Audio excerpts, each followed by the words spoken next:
we'll get into the details of climate change performance index that was recently released for the year 2024. Okay, so it is climate change performance index for 2024 which has been recently released. Okay, so that we'll compare with the previous year's performance and all the other details we'll be understanding. So now let us get into the details of the 28th Conference of Parties and its outcomes. So COP28 to UNFCCC. Recently, the 28th Conference of Parties to UNFCCC was held in Dubai, United Arab Emirates. We all know that. And then what is this UNFCCC? That we have to understand first and then get into the details of the recent events. So UNFCCC was signed in 1992.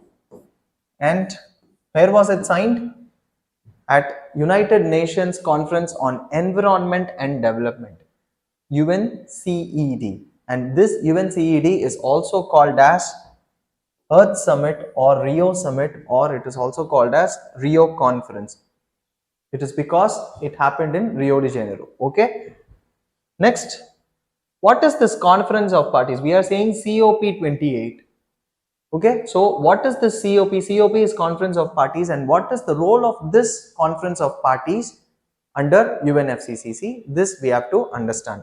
So, the Article 7.2 of this convention defines this Conference of Parties as the supreme body of the convention, and it is the highest decision-making authority of the convention also. So, these Conference of Parties, which will be happening every year, is the supreme body of the convention, and it is also the decision making authority of this particular convention, that is UNFCCC.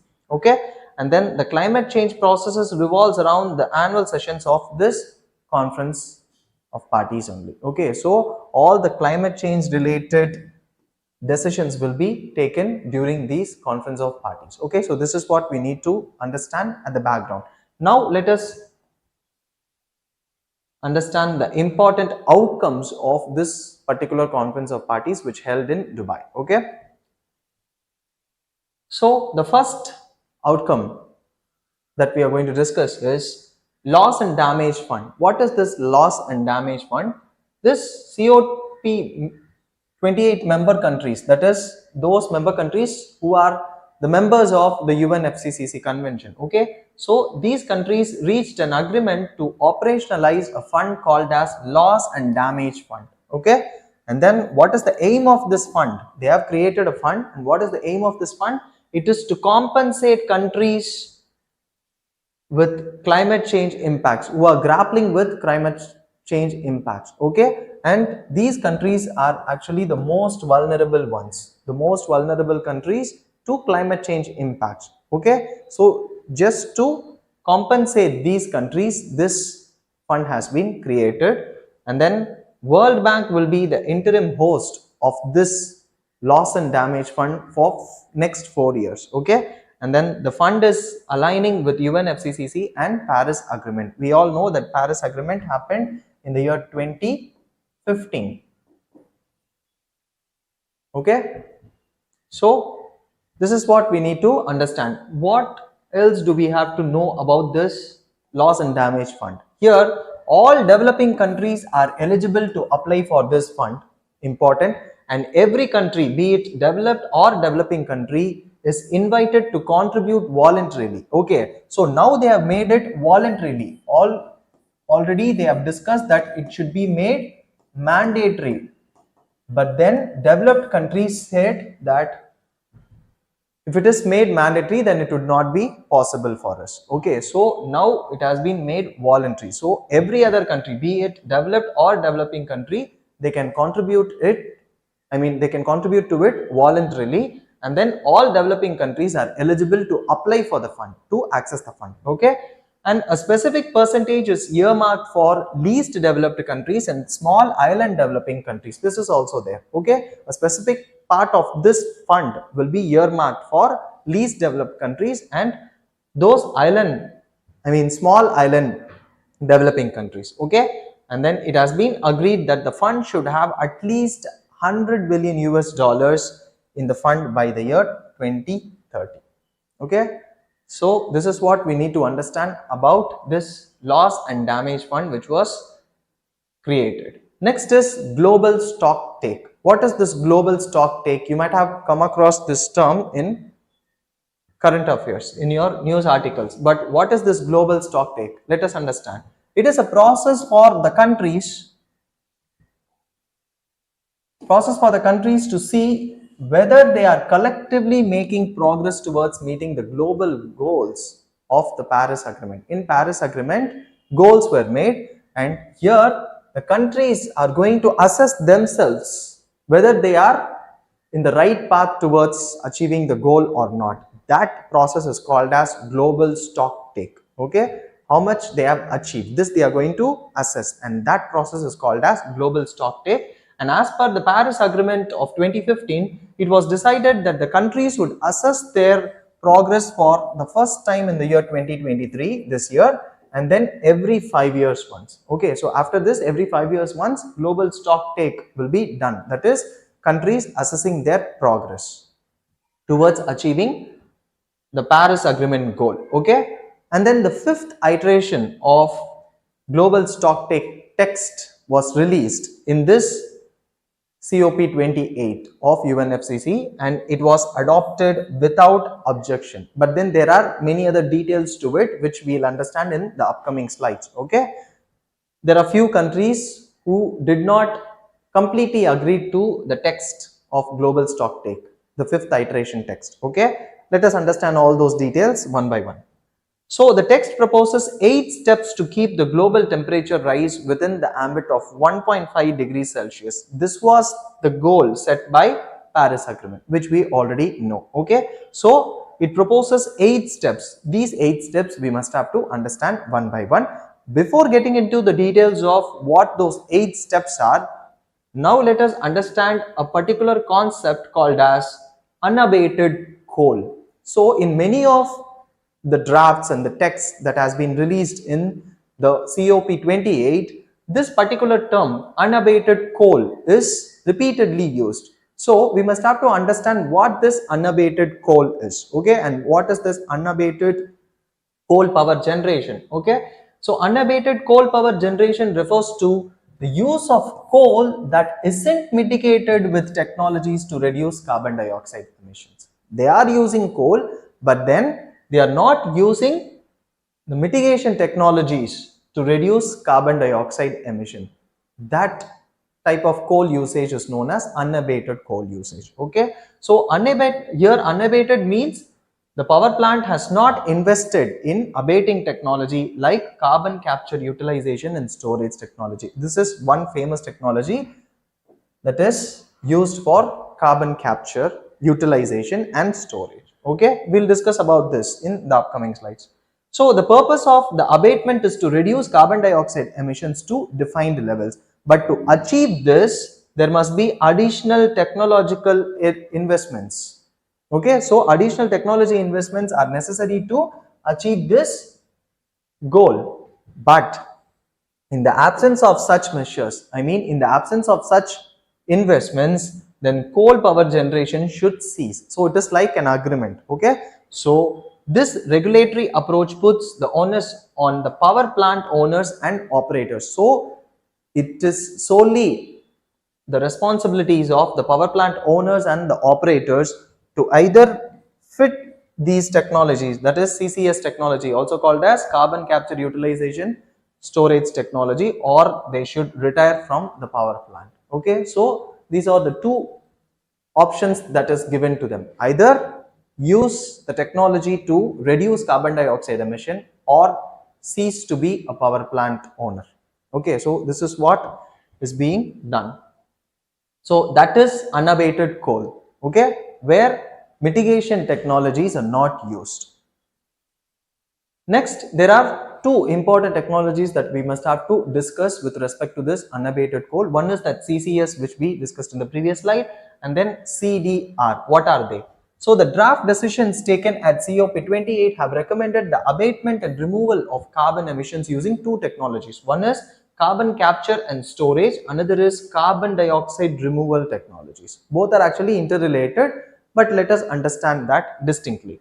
So unabated fossil fuels mean combustion of these fuels without using CCS technologies, which we already know. Okay, these technologies are used to capture their emissions. So here the draft decision text points to a need to phase out such unabated fossil fuels. So the text or the draft focuses on phasing out such unabated fossil fuels. This is what we need to understand in a broader sense. So now let us get into the details of what this carbon capture and storage is. Okay, so carbon capture and storage, it refers to technologies that can capture carbon dioxide at a source of the emission before it is released into the atmosphere. So they are going to capture the carbon dioxide at its source itself before it is released into the atmosphere. And then these sources include fossil fuel industry, where they use coal, oil and gas for combustion, and then also other industrial processes like steel and cement production. So fossil fuel, steel and cement production, all these are the sources. Okay, so from here directly before letting the carbon dioxide into atmosphere, it will be captured. So capturing will happen here and then it will be transported. So this is the capturing phase. Next, it is transported through pipes. Okay, transport through pipes and other ships, and then it is stored underground. Storage. So that is capture and storage, carbon capture and storage.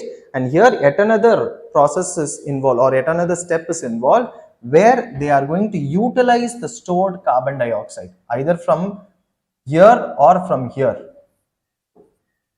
Either way, the carbon dioxide that is being transported or the carbon dioxide that is stored, it can be utilized. Okay, so here utilization happens. And this carbon dioxide can be utilized for many industrial purposes, in many chemical processes and in many biological processes it can be used. Okay, so this is carbon capture and storage technology. Next is carbon dioxide removal. What is this carbon dioxide removal? CDR takes the form of both natural means like afforestation or reforestation. So this carbon dioxide removal process can be both afforestation or reforestation technology, or it can be other man-made technologies. So it can be natural or man-made. Okay, man-made technologies like direct air capture, where machines mimic the trees by absorbing carbon dioxide from their surroundings and storing it underground. So this is there. And then there are also more complex CDR technologies like enhanced rock weathering. Okay, so this enhanced rock weathering will help in better carbon dioxide capture. How? Here the rocks are broken down chemically and the resulting rock particles can remove carbon dioxide from the atmosphere. Okay, so this is one technology. And then other technologies like bioenergy with carbon capture and storage. This is yet another technology which capture and store carbon dioxide from burning biomass like wood. Okay, so these are all the technologies under carbon dioxide removal. So if you keenly understand this, then this carbon dioxide removal technology is actually a part of that CCUS that we discussed, that is carbon capture, utilization and storage. So these two are actually interlinked. So if you see here, enhanced rock weathering, that is farm to ocean carbon removal. How is that enhanced rock weathering is going to capture carbon dioxide and store it? See, rock particles which contains minerals. Here the minerals are mined and they are finely crushed and they are transported.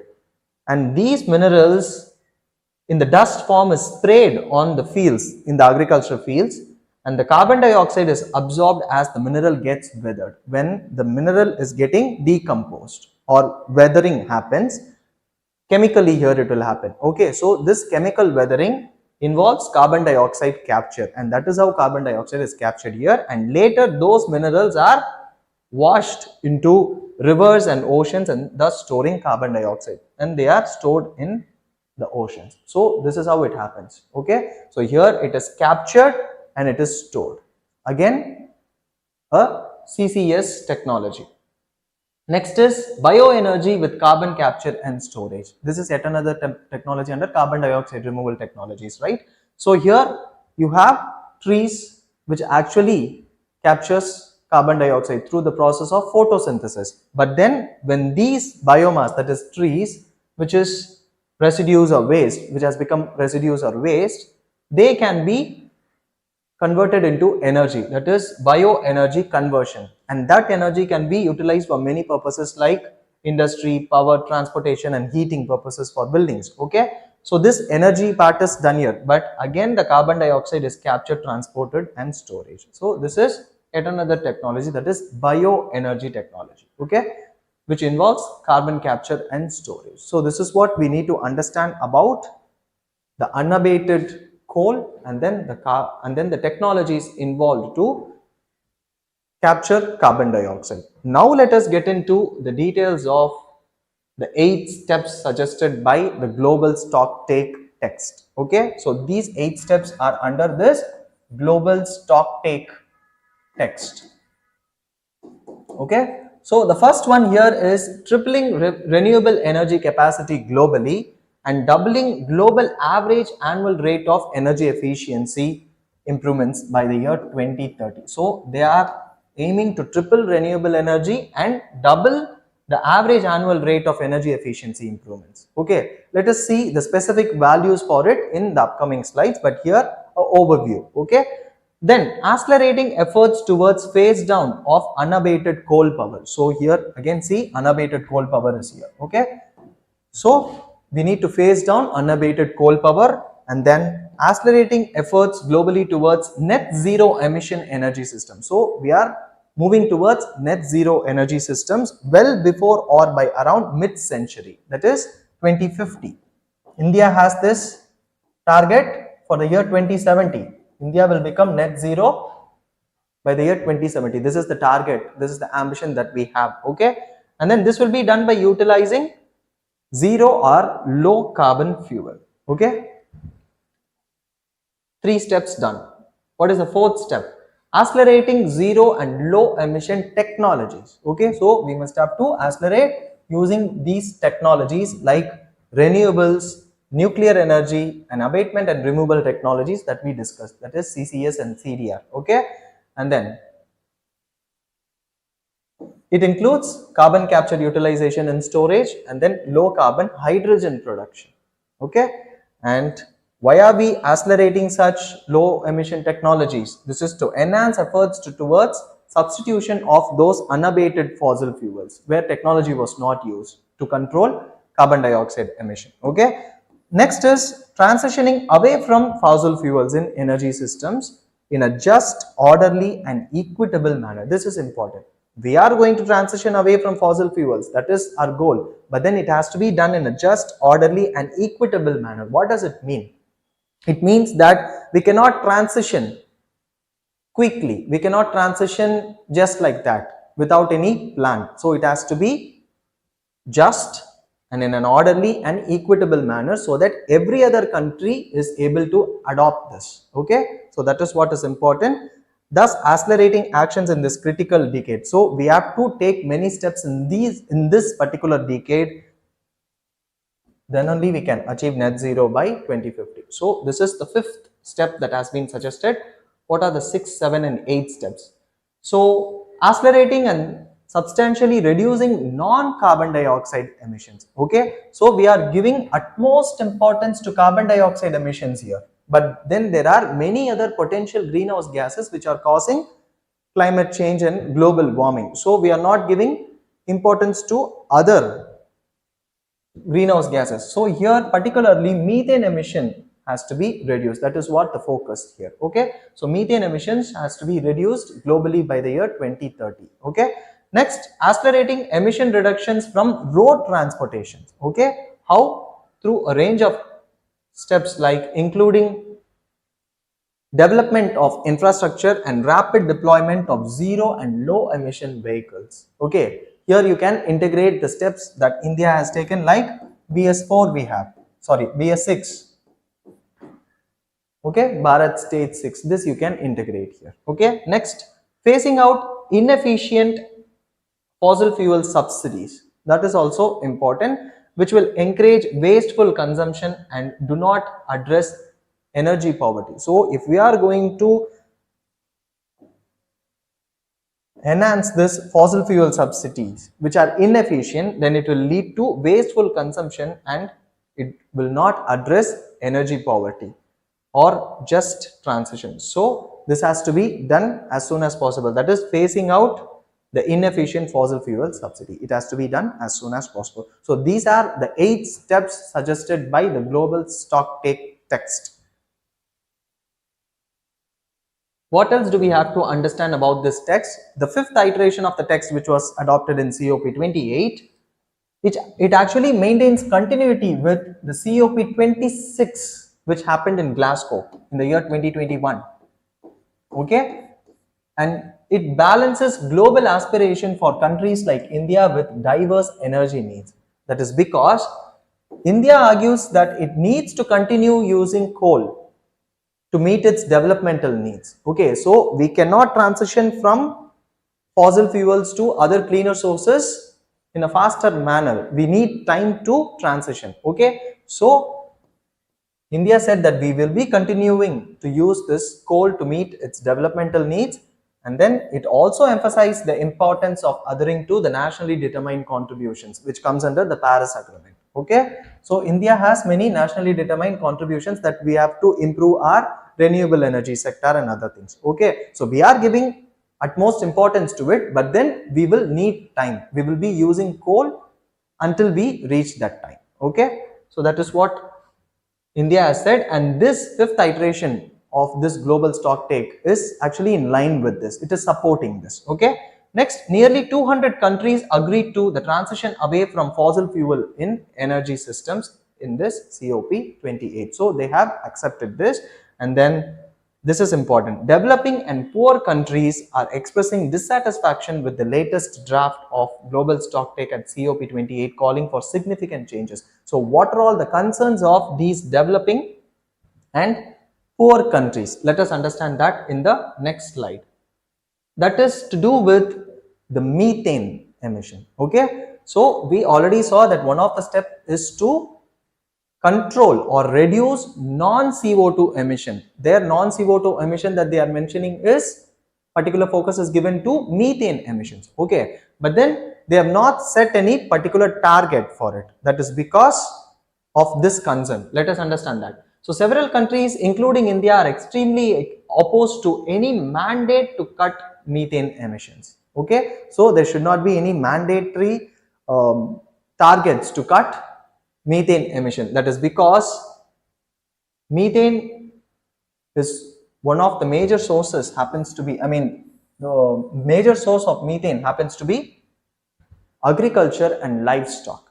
Okay, so agriculture and livestock contributes to maximum methane emission, but then many countries, developing and poor countries or even underdeveloped countries are dependent on agriculture and livestock production, so they cannot go for controlling it. Okay, so cutting methane emissions could involve tweaking agriculture patterns, which could be extremely sensitive in a country like India, okay, or many other poor countries. Okay, so possibly in difference to the concerns of such countries, the agreement does not mention any target for methane emission cut for the year 2030. Okay, so they generally said that there will be reduction in methane emission, but then they did not set any particular target. Okay, although a group of about 100 countries had made a voluntary commitment in Glasgow conference COP26, okay, in the year 2021, what have they concluded here? What was the voluntary commitment here?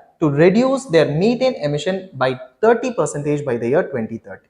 Okay, and this pledge is called as Global Methane Pledge. So is India a part of this Global Methane Pledge? No, India is not a part of the global methane pledge. All these details we must have to understand, and this was the concern of several countries.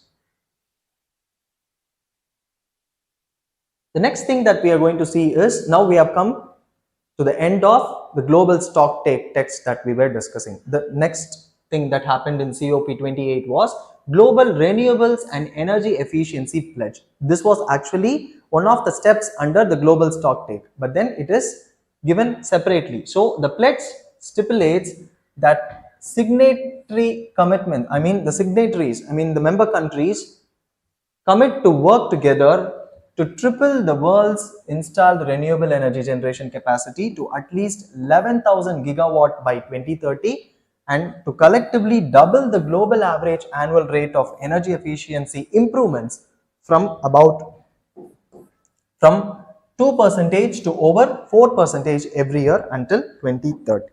So here it is doubling the rate of energy efficiency improvements, and here it is tripling the installed capacity of renewable energy. Okay, and then we have global cooling pledge for COP28.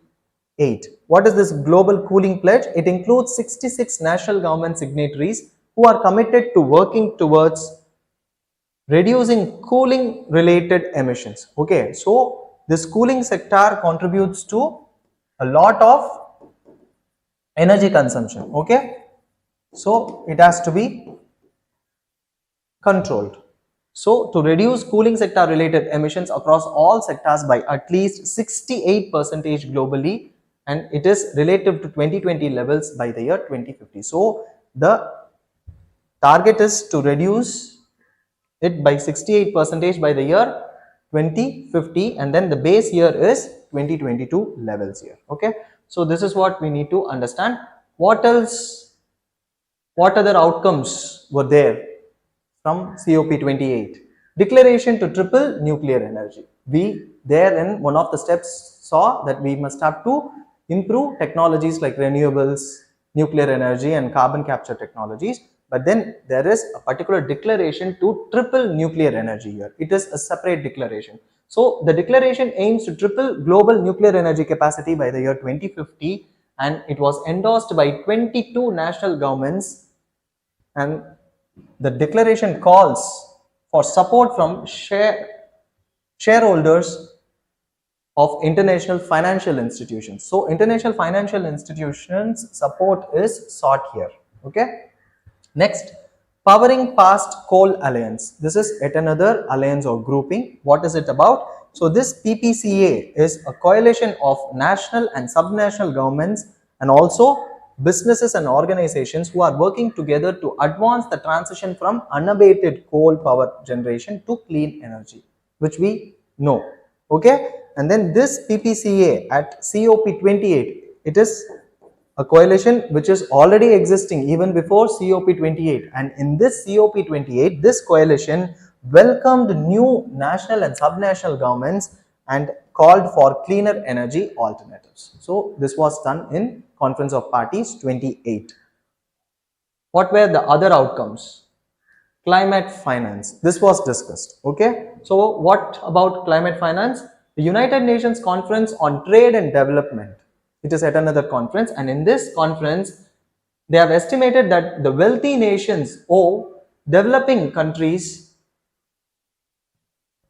500 billion US dollars in 2025 under a new goal. What is that? New collective quantified goal for climate finance. Okay, and this new collective quantified goal was confirmed by developed countries under the Paris Agreement itself, 2015 itself. Okay, and this includes, this $500 billion includes $250 billion for mitigation, $100 billion for adaptation, and $150 billion for loss and damage. Okay, and then the figure is expected to increase to 1.55 trillion US dollars by the year 2030. So this is the aim. Okay, this was the estimates given by United Nations Conference on Trade and Development. But what is the actual situation? Okay, what was the actual status? The current climate finance goal of 100 billion US dollars per year has not been met.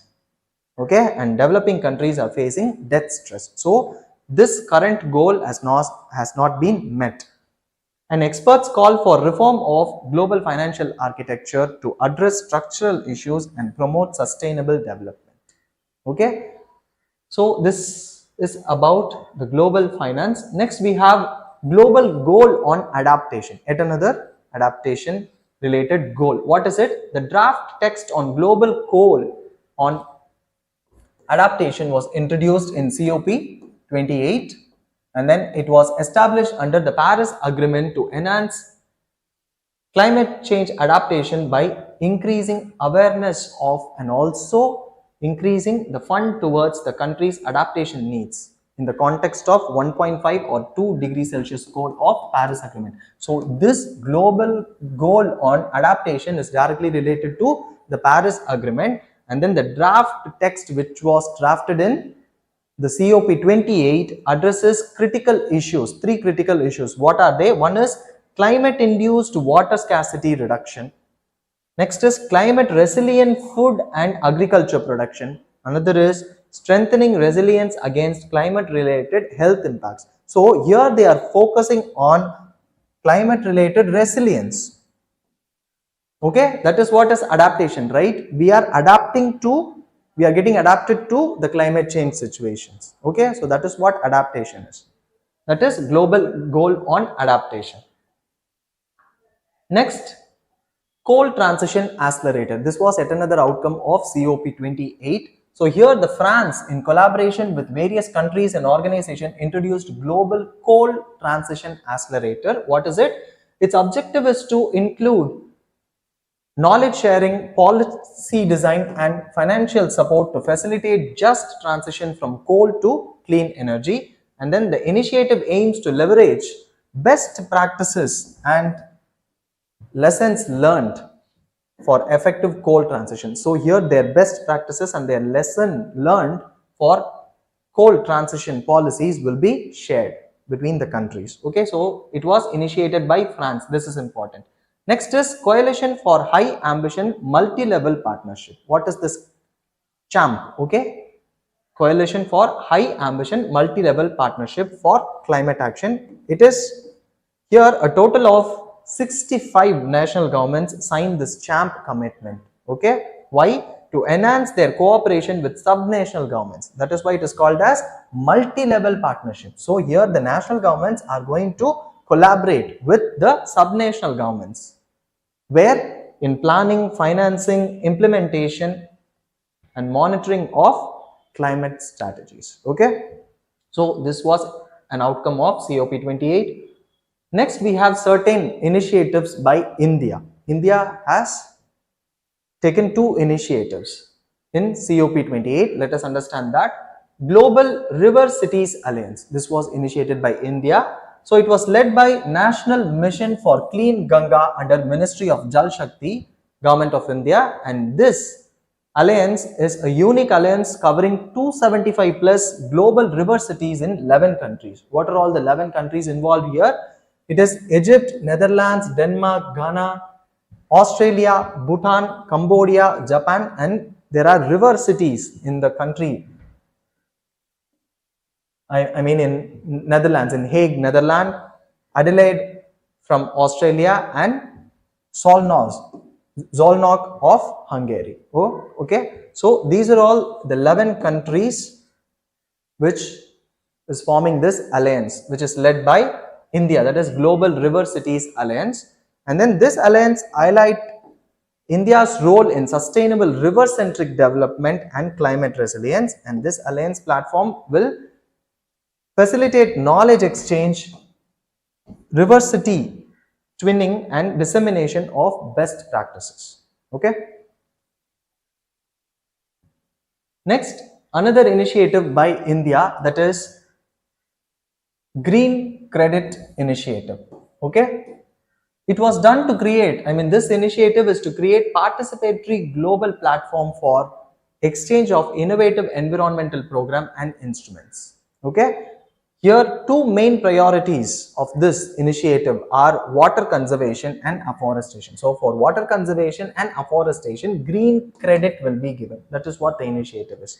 Okay, so it is for exchange of innovative environmental programs and instruments. Okay, so the main purpose of this initiative is to boost voluntary environment activities like tree plantation, water conservation, sustainable agriculture, and waste management, and these will be done by incentivizing it for big corporations and private companies. So these big corporations and private companies can do this under their corporate social responsibilities. Okay, bringing about a change in the climate issues faced by the country. Okay, so this is what we need to